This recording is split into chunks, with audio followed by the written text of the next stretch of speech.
Al Jazeera podcast.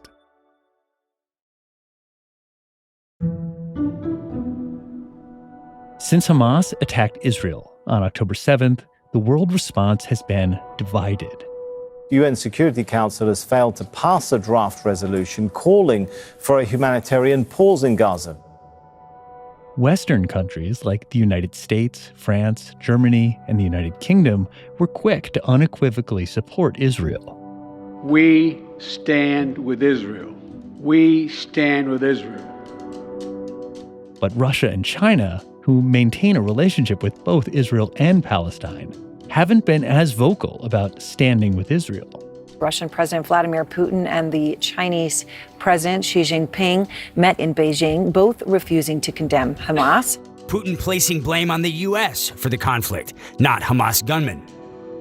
Both countries have used the opportunity to highlight this as a failure of United States foreign policy.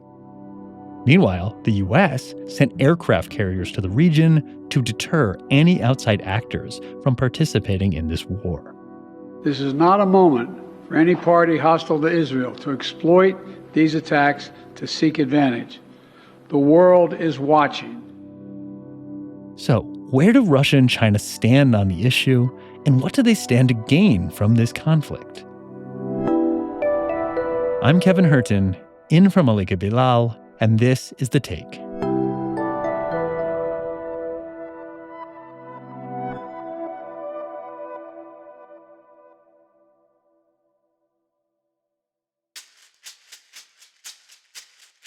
Discussions about a ceasefire have been ongoing at the United Nations. The first ones to bring it up were the Russians, whose draft resolution failed to pass on October 16th. A Brazilian resolution was vetoed by the U.S. 2 days later. Then, another Russian resolution was vetoed on October 25th. The U.S. put forth its own resolution that same day, but that was then vetoed by China and Russia, who accused it of being unbalanced. Here's what the Israeli representative, Gilad Erdan, had to say in response. How would Moscow react if terrorist death squads wiped out entire neighborhoods in Moscow? As tensions seemed only to be escalating, Israel summoned the Russian ambassador in response to Moscow hosting Hamas officials for a visit. Since then, protests have erupted in Russia against the arrival of flights from Israel. We are also seeing these multiple videos of very angry crowds over there storming an airport in Dagestan, in this Russian republic, after the arrival of a flight from Tel Aviv. Russia has blamed this unrest on what it calls outside influence. To get a better sense of the Russian perspective, we're talking to a journalist from there. My name is Niko Vorobyov. I'm a freelance journalist, and I've covered the Russia-Ukraine conflict for Al Jazeera. This incident at the airport in Dagestan, what was Putin's reaction to it, and what might it say about his relationship with Israel at the moment? So, yeah, like everyone else, I was quite shocked when I saw that. The Kremlin spokesman, Dmitry Peskov, he's done the sort of usual thing where he's blamed so-called external forces. So it all started because of a rumor spread on a Telegram channel that there were going to be Israeli refugees arriving at the airport. And that Telegram channel is run by a former Russian opposition politician who's now based in Ukraine. But he definitely has ties to the Ukrainian intelligence. That's what they're leading on here, that this was some kind of foreign intelligence operation. That's how they're trying to present it to the world. Okay. So what is Russia's official stance on the war between Hamas and Israel at the moment? So Moscow's position vis-a-vis Israel and Gaza seems to be, at least officially, that they're on both sides. But we can see that perhaps they're leaning slightly towards the Hamas side. So Russia's called for a ceasefire. It's not easy making the Kremlin look like the reasonable party, but somehow they pulled it off. Moscow's also hosted a delegation from Hamas, and they've refused to designate it a terrorist group, which many other nations have done. And in the immediate aftermath of the Hamas raid early in October, Putin didn't call Bibi, he didn't offer his condolences, even though there are many Russian citizens among the victims. So many people thought that was a bit strange and decided that maybe Russia's leaning more towards Hamas. So then there was that suspicion that he might be leaning towards Hamas, and then Hamas ends up in Moscow. What was Moscow's goal with actually meeting with members of Hamas? As far as I can understand, as I mentioned before, there were several Russians among the victims of the raid by Hamas early in October, because Israel has a huge Russian diaspora of both from the Soviet times and until like more recent immigrants. So some of them died, some of them were taken hostage, and there were some negotiations about getting the Russian hostages back. Right. Okay. So that's the official line, but Israel certainly doesn't see it that way. They summoned the Russian ambassador over the visit of Hamas officials to Moscow. Do you think that this will deteriorate the relationship between Israel and Russia even further? Yeah, so we've already seen members of Likud, Netanyahu's party, accusing Moscow of being on Iran and Hamas's side. And based on what I've heard when I was in Israel last year, a lot of the Russian-speaking Israelis aren't buying what Putin's selling about fighting Nazis in Ukraine. So if anything, they see the Russian side as the Nazis, and Ukraine's the one with the Jewish president. On the other hand, I think after making a pariah of itself by invading Ukraine last year, Russia's winning back some friends in the global south as being the major power that's seemingly slightly on Hamas's side, or the Palestinian side anyway. One of the Kremlin's goals is working towards what they call a multipolar world order, where the USA is not the dominant superpower that can dictate what they want. And Putin kind of sees himself as the head of this anti-Western alliance, even though, and it's just my personal opinion, even though I think that's just swapping one imperialism for another. But I think also at this point, Palestinians and their supporters, they're so marginalized in the sort of international community. I think, they'll take what they can get. Yeah. So Putin is nothing if not an opportunist, and he clearly sees this war as an opportunity for him.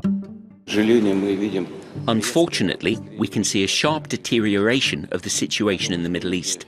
I think that many will agree with me that this is a clear example of the failure of the policy of the United States in the Middle East, which tried to monopolize the resolution of the conflict. What does he hope to gain from the world being distracted with this war between Hamas and Israel?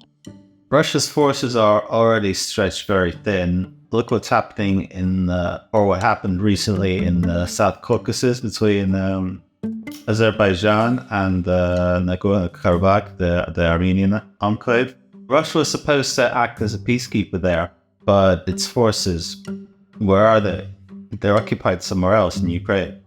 And I don't think they're in a hurry to engage the IDF, especially given both Russia and America's strong ties with Israel, not to mention America's got warships at the ready to deter any outsiders from intervening. And we don't want this to escalate to World War III. Right. I think if Russia does get involved, it'll be indirectly by continuing to do business with the Iranians, Assad, Hezbollah. Definitely, Israelis committing war crimes takes the heat off Russia committing war crimes. I don't know if Russia can capitalize on that in the battlefield, but diplomatically and in the news cycle, Russia's being granted a little break. It keeps some of the heat off him for Ukraine. So Russia has a history of supporting Palestinian resistance groups while also maintaining a good relationship with Israel. How have they managed to maintain that balance, and do you feel that it could be fracturing? Historically, the USSR, after initially hoping that Israel would be socialist, quickly adopted an anti-Zionist position. During the Cold War, they trained Palestinian militants, they supported the Arab nations in the 1967-73 wars, and they actually cut off relations with Israel for a while. But then when communism collapsed in the late 80s, early 90s, obviously Israel's got the law of return, so now ex-Soviet Jews immigrate to Israel, and because of this huge diaspora, Russia's reluctant to alienate Israel completely. And Israel, for its part, tries not to annoy Moscow too much, because to the north you've got Syria, you've got Hezbollah. There's this sort of unspoken agreement where Israel carries out airstrikes on Hezbollah and Moscow pretends not to notice it too much.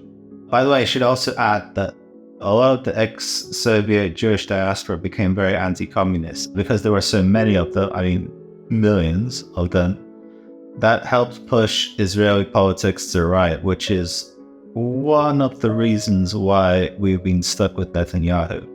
And it's also worth mentioning that the Russian liberal opposition gets most of their opinions on Israel through this diaspora. So as a result, it's very rare to see any of them voicing support for Palestinians, even though, in my opinion, Putin and Netanyahu are cut from the same cloth.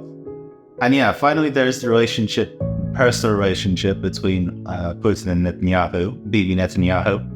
Fundamentally, they're not that different, They're both gangsters, strong men clinging to power by pointing fingers to enemies both outside and within. So I think they understand each other quite well. Yeah. But as we've mentioned before, Putin was quite slow to convey sympathies after the October Hamas attack. So yeah, that might be on the rocks. I mean, look, everyone knows that Netanyahu went out of his way to court Putin, and that strategy seems to be backfiring spectacularly right now. Knowing Putin the way you do, does that surprise you? Not really. I mean, like I said, Putin's a bit of a gangster. If you watch any gangster movie, there's no friends. There's just business associates who you smile with, and then you take them to a secluded drive to a lake at 3 a.m. So, nothing surprising there. After the break, we look at China's relationship with Israel, what they stand to gain, and how the world is finding itself divided yet again.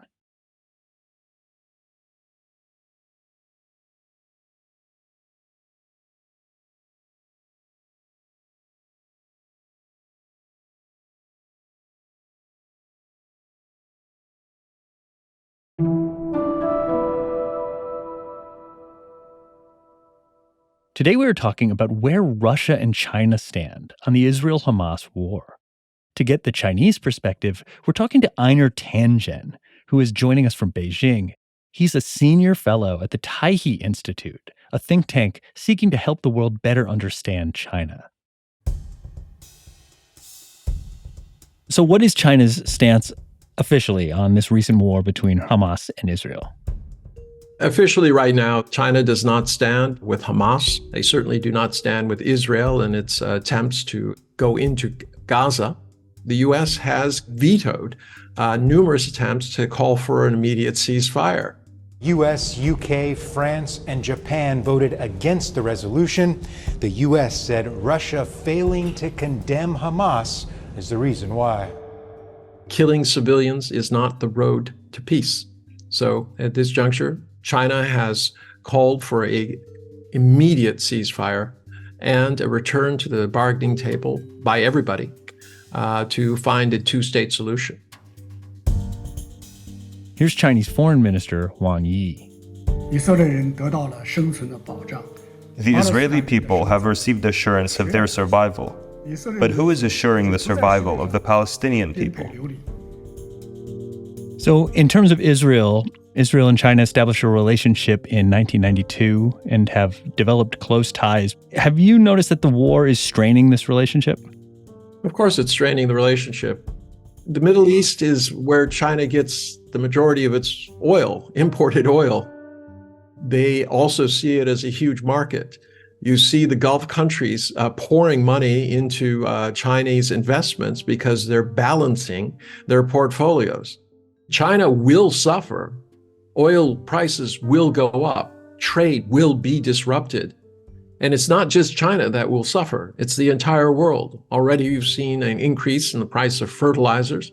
You've seen oil going up and down. That uncertainty is adding to the existing uncertainty that's caused by these kind of geopolitical trade and ideological competitions that are going on. None of this is good. Even if you went in the streets of Beijing and you talk to people, they're extremely concerned. They do believe that Israel is bullying Palestinians in their efforts to get at Hamas.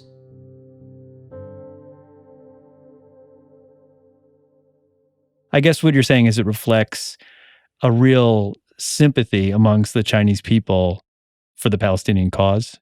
I mean, people in China I've talked to, one of the main things they keep scratching their head out about is, what is the end game? So Israel goes in, it's going to lose a lot of troops going into those tunnels. It's already talking about using nerve gas and white phosphorus and things like this in order to attack these tunnels. So they do that. Are they going to kill everybody in Hamas? No. They will escape. They have series of tunnels going all over the place. They're not going to trap them all. And then the question is, when they flee, what are they going to do? On one side, they flattened Gaza, so there's no going back because there's nothing to go back to. So where are these people going to go? They're going to be more refugees. I mean, Americans were appalled when they saw white women and children killed in Ukraine because they looked like people that they knew, they were related to, right? You have to understand that for the people of the Middle East, when they look at these children of Gaza, the women, what they see are their sisters, their mothers, their own children, right? This is visceral for them. The optics of the two wars, Ukraine-Russia and Israel-Hamas, is something we brought back to journalist Niko Vorobyov, who has been covering the Ukraine conflict for a while. So one thing that this conflict has done has muddied the waters a little bit in terms of the rationale for the Ukraine war. A lot of the people who are complaining about war crimes happening by the Russians are not commenting on what's happening with Israeli airstrikes in Gaza. I know that Vladimir Putin is trying to point that out to the rest of the world, and a lot of the world is actually listening. Yeah, I don't think the Biden administration and the West, by which I mean America and its allies, I don't think that they really appreciate just how much damage they're doing to the perception of them abroad, especially in like the Arab world, the Muslim world, and like the sort of global South, developing countries. Because like the contrast between how they speak about Russia and Ukraine and Israel and Palestine, it's never been so obvious. So like, for example, tearing up when he talked about Russian war crimes in Ukraine, but then like when they're talking about the children in Gaza, they're just like, collateral damage, what are you gonna do? Here's the U.S. National Security Council spokesperson, John Kirby. This is war. It is combat. It is bloody.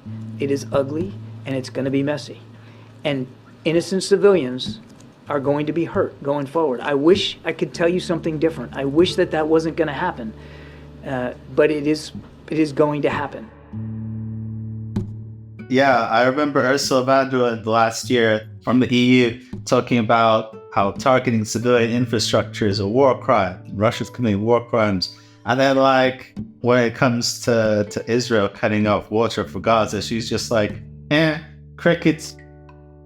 So, yeah, I didn't think that they really appreciate just how much damage that this hypocrisy is and these double standards are doing to the perception of them among the public. We're going to see the ripples from this for years, maybe even decades to come. And Niko, how does that relate back to Russia and Russia's interests here, to see their biggest strategic opponent in this position? So I guess it's kind of like the Cold War all over again, you know? Like, America's got the rich Western capitalist countries, and Russia's now trying to get back, like, followers of its own too, except this time, like back in the Cold War, you know, Russia or the USSR, there was like a socialist, internationalist ideology, which you can get behind, and not really sure what Russia has to offer now, apart from nationalism and anti-Westernism, I guess, which isn't really that appealing. But as I've said, the attitudes displayed by certain Western leaders and their attitudes towards Palestine, it's never been more obvious. So I think that to a certain extent anyway, the world is splitting into teams again. And that's The Take. This episode was produced by Khaled Soltan, Zaina Badr, Faranisa Campana, and me, Kevin Hirten, in for Malika Bilal, with Sari El Khalili, Amy Walters, Chloe K. Lee, David Enders, Sonia Bagat, Miranda Lin, and Ashish Malhotra. Alex Roldan is our sound designer. Alexandra Locke is The Take's executive producer. And Ney Alvarez is Al Jazeera's head of audio. We'll be back.